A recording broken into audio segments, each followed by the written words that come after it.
Bom, senhoras e senhores deputados, Sr. Primeiro-Ministro, Srs. membros do Governo, vamos retomar a nossa atividade. Espero que esses 10, 15 minutos tenham contribuído para serenar os ânimos. Porém, enquanto Presidente do órgão, deixa-me recordar aos senhores deputados algumas das normas que devem saber tanto como eu, que devemos respeitar, porque a evocação das regras deve ser feita por nós, porém, em qualquer circunstância, é o Presidente o único a atribuir a palavra. Que isso fique claro, é o único, em qualquer circunstância, a atribuir a palavra. O artigo 29º do nosso regimento, no quadro das competências do Presidente quanto às reuniões plenárias, diz que o Presidente preside as reuniões plenárias, declara a sua abertura, suspende declara a sua abertura, suspensão e encerramento e dirigir os respectivos trabalhos. O meu entendimento é que dirigir os trabalhos não é apenas um papel passivo de dar e conceder palavras. Mesmo quando foi aqui feito referência à questão da evocação do regimento, eu apenas pedi aos senhores deputados, o artigo 92º, na sua linha F, o uso da palavra pelos deputados, coloca a questão da evocação do regimento interpelar a mesa na linha F, portanto não está nas primeiras questões. E mesmo quando se evoca o regimento ou se pretende interpelar a palavra, é ao Presidente da Assembleia, ou seu substituto, quem deve conceder a palavra. Portanto, isso para dizer aos senhores deputados que vamos continuar. No artigo 99º, invocação do regimento e perguntas à mesa. Ponto 1, deputado que pedir a palavra para invocar o regimento indica a norma infringida com as considerações estritamente indispensáveis para o efeito. Ponto 2, os deputados podem interpelar a mesa quando tenham dúvidas sobre as decisões desta ou a orientação dos trabalhos. Quando o deputado pretende invocar, é o Presidente que deve conceder a palavra. Portanto, o que eu quero pedir aos senhores deputados, para continuarmos com a nossa tradição de serenidade, é que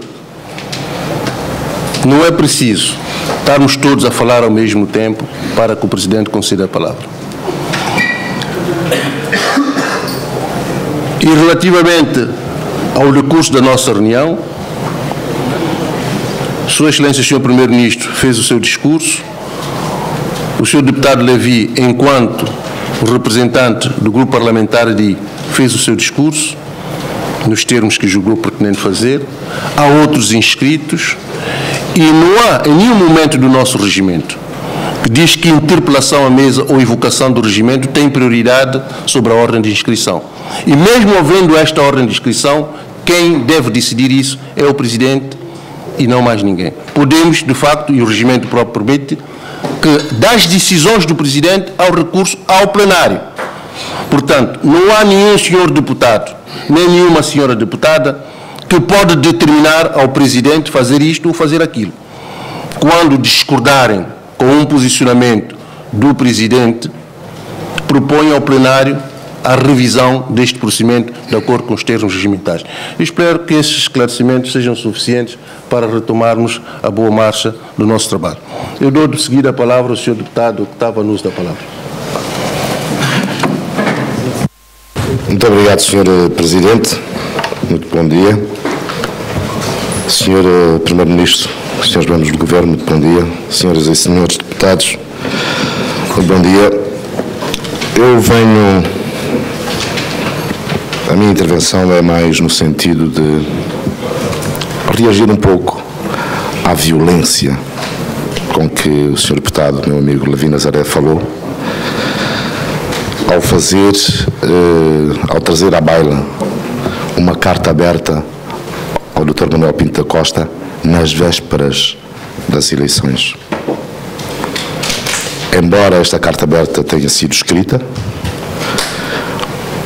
o povo conhecia, e já se falou muitas vezes disso, nós assistimos à campanha eleitoral, ouvimos tudo o que se disse à volta de Manuel Pinto da Costa, mas é o Sr. Deputado que diz que o poder pertence ao povo e, ao fazer referência a esta carta, ao violentar dessa forma o Presidente da República, chefe de Estado, como faz, está a faltar ao respeito ao povo que elegeu Manuel Pinto da Costa, Presidente da República.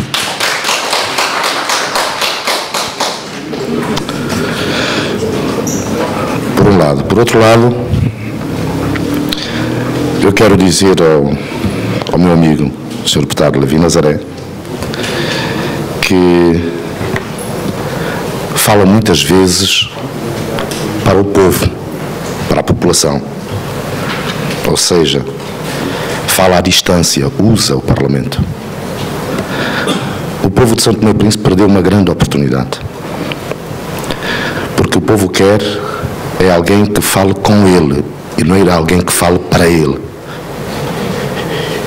E houve o diálogo nacional, houve um cidadão pertinente que fez referência a uma situação que envolvia Miguel Trovoada.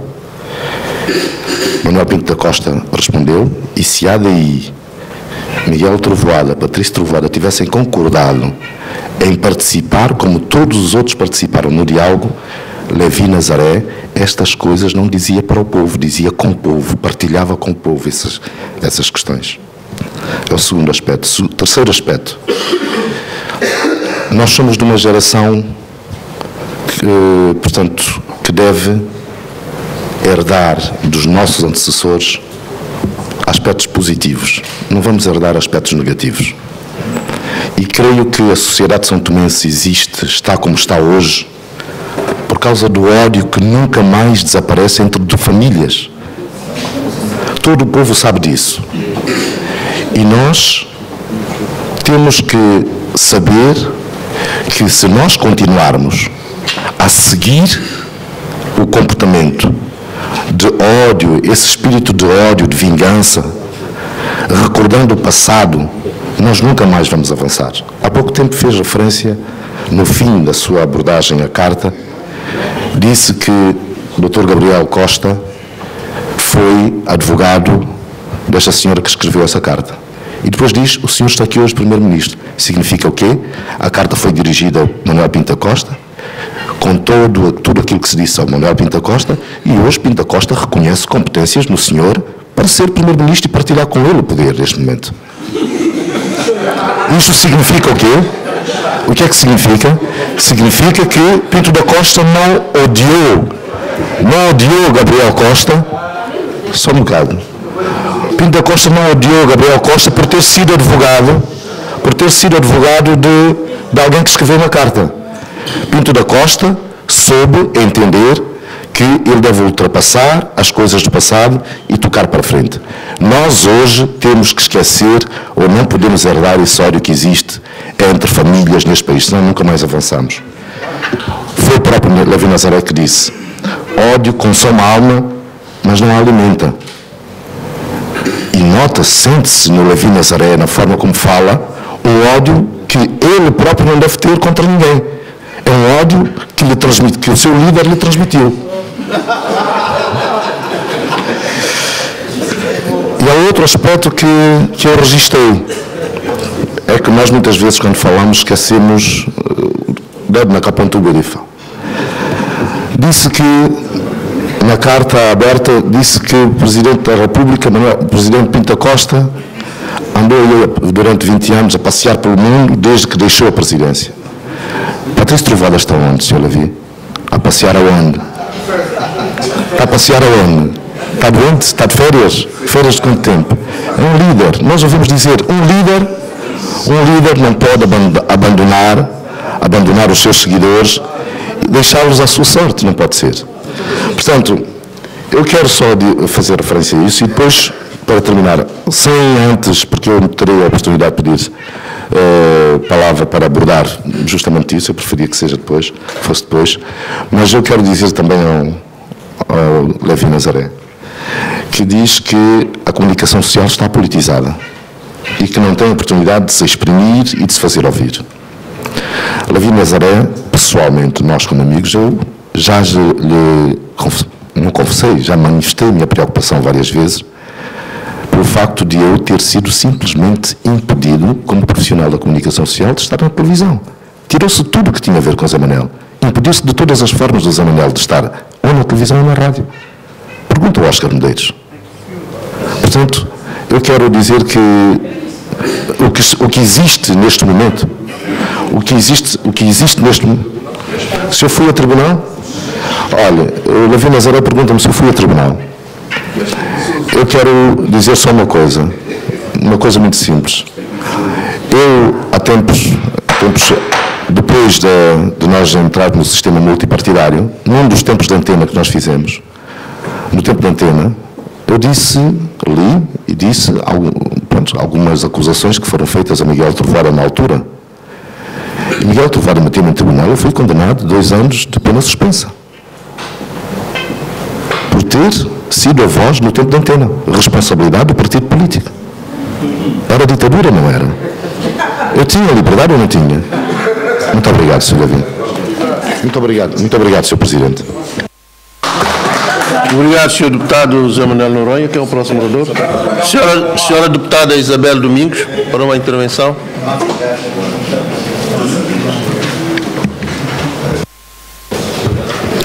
Muito obrigada, Sr. Presidente. Senhoras e senhores deputados, bom dia.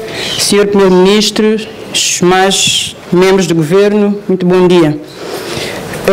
Antes de nós avançarmos um pouco mais, era bom que as pessoas que nos veem, que nos escutam, possam de facto compreender o episódio que se passou antes da suspensão do debate. Obviamente que, sendo um trabalho parlamentar, um debate de um órgão colegial, ele tem que ter regras, de forma que cada um não faça o que quiser, como quiser, que toda a gente tenha o tempo para emitir a sua opinião. E, Sr. Presidente da Assembleia, no início, ou no recomeço do debate, fez menção ao artigo 29, que de facto exprime as competências do Presidente da Assembleia enquanto a pessoa que preside, que modera o debate. Logo, é um árbitro. E o árbitro não deve, não pode participar no jogo. Ele arbitra, não é? Acho que é o termo. Ele controla para que não haja excessos. Ele controla para que as regras sejam cumpridas. E, obviamente, sendo o Sr. Presidente da Assembleia um dos citados na queixa-crime, é o interessado no debate.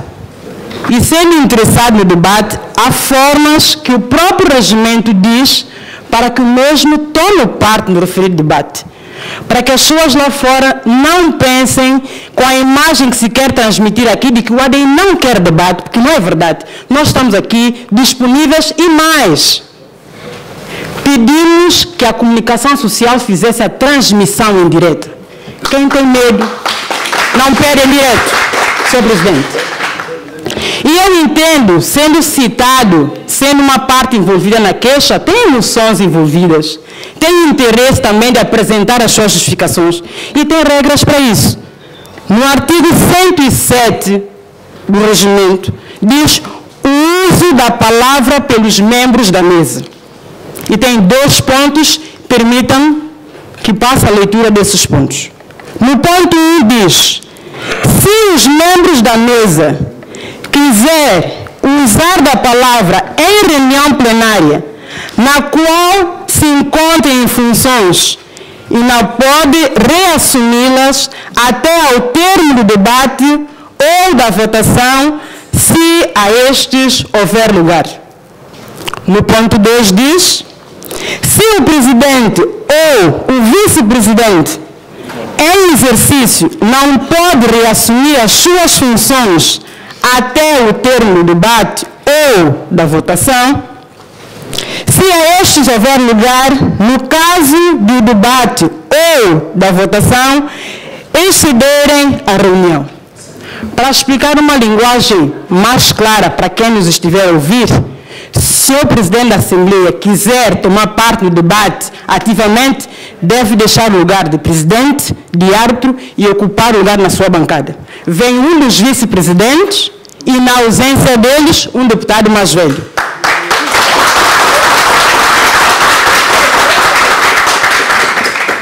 E lá na sua bancada poderá ter as intervenções que tiver, mas não poderá regressar outra vez à mesa da Assembleia.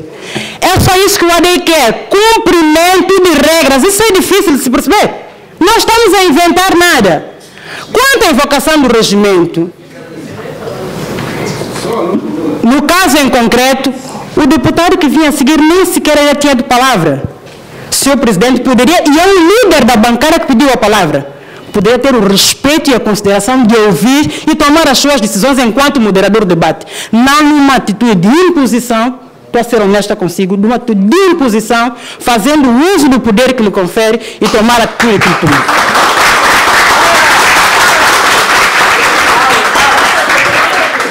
Eu acredito que o debate vai seguir seus termos. Aos meus companheiros de bancada, serenidade. Nós vamos manter mais serenidade do qual nós viemos debater.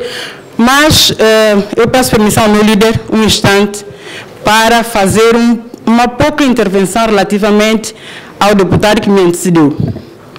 Ao ouvir o senhor deputado José Noronha, eu fiquei a refletir como nós temos a capacidade de ter 2, 3 ou mais caras de acordo com a nossa conveniência. Nós aqui, nessa casa parlamentar, imunidos, revestidos dessa função parlamentar, somos santos, anjos, somos tudo mais alguma coisa. Lá fora, enquanto cidadãos, a atitude é completamente ao contrário. A nossa postura social não transpira, não demonstra esse espírito altruísta, interessado, zelador pelos bons costumes, pela moral.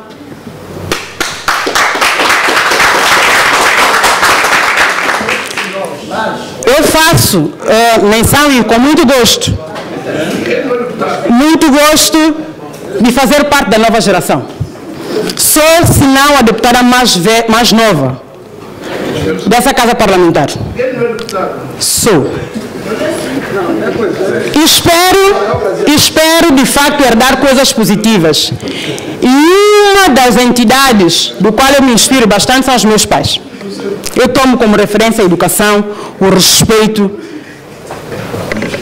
a honestidade, que eles passaram para mim e eu, com um esforço contínuo, tento de facto acompanhar para ser uma cidadã digna. E eu quero perguntar ao senhor deputado Zé Manuel Noronha se de facto, a nível social, se de facto se inspirou nas atitudes dos seus pais. Muito obrigado. Bom dia, senhor primeiro-ministro, senhores membros do governo. Bom dia, senhoras e senhores deputados.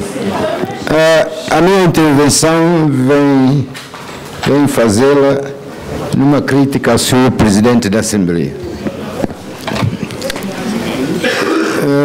O senhor presidente falou na sua intervenção de regras de boa educação, falou de senhor doutor Patrício Tovada, só é santomense porque possui um passaporte e um bilhete de identidade. Portanto, no meu entender, essa intervenção foi infeliz.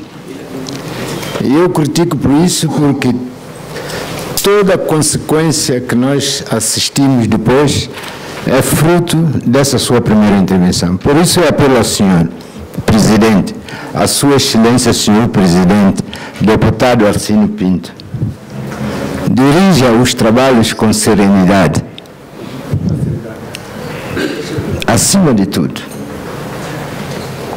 e assume essa posição do presidente como árbitro, de forma a permitir permitir que nós todos debatamos aquilo que é o essencial, que nos trouxe aqui. Porque nós estamos a preocupar com coisas que não se enquadra no debate que nós já agendamos. Por isso eu apelo à sua boa serenidade e ao cumprimento das famosas regras de boa educação de que o senhor fala. Obrigado. Quem é o próximo? Acabou. Obrigado, senhor deputado. Dou de seguida a palavra ao senhor deputado José Manuel Noronha.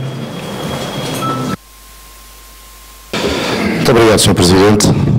Sr. Presidente, eu pedi a palavra, ela pergunta, portanto, há uma deputada que falou de mim, que se dirigiu pessoalmente a mim, e não sei se falo na qualidade, portanto, eu como direito de resposta ou se sim. Senhora deputada, apenas para lhe dizer o seguinte, eu disse que é mais nova, eu sou bastante mais velho do que a senhora deputada, e vivi 3 épocas. O senhor deputado tem apenas 2 minutos. Sim, 3 épocas diferentes. Para a independência, a data da independência eu tinha 9 anos, partido único, até a mudança e multipartidarismo em que eu estou hoje. Andei na escola e tendo andado na escola, há atitudes que eu não assumo como minhas, porque acho que a senhora deputada, tendo tido a educação que teve, devia olhar para a sua bancada, aconselhar os seus colegas e aconselhar-se a si, olhar para si e depois falar de moral também. Portanto, nós estamos em São Tomé e Príncipe, todos nós sabemos quem somos, e daí, porque todos nós sabemos quem somos, eu gostaria que a senhora deputada tivesse a oportunidade um dia de, se eu como mais velho lhe permitisse, conversarmos e a senhora acusar-me do que eu tivesse que acusar e eu acusar-lhe a si. Porque vida privada não se fala aqui. Podemos falar pessoalmente. Muito obrigado. Muito obrigado, Sr. Presidente. Sr. Presidente, foi aqui invocado o estatuto de deputado, não diria mais velho, mas menos jovem. E eu, nessa qualidade, vim aqui porque eu queria chamar a atenção de todos que nós, enquanto nesta sala estão deputados e membros do governo, está a elite que governa o país. E tudo que dissermos, e sobretudo da forma como dizemos, isso tem influência direta nas populações que nos ouvem. Por isso mesmo, eu queria pedir a todos que nós pensássemos nessa responsabilidade que temos de governar este país, de sermos a elite que tem nas mãos o destino dos cidadãos e das cidadãs deste país e pudéssemos compenetrarmos disso e nas nossas intervenções não imbuirmos as nossas intervenções de raiva, de fúria, de revolta. Podemos questionar, obrigar a mesa a cumprir a lei, mas depende da forma como fazemos. E nós podemos fazê-lo de outra forma. Daí a razão de ser desta minha intervenção. Muito obrigado.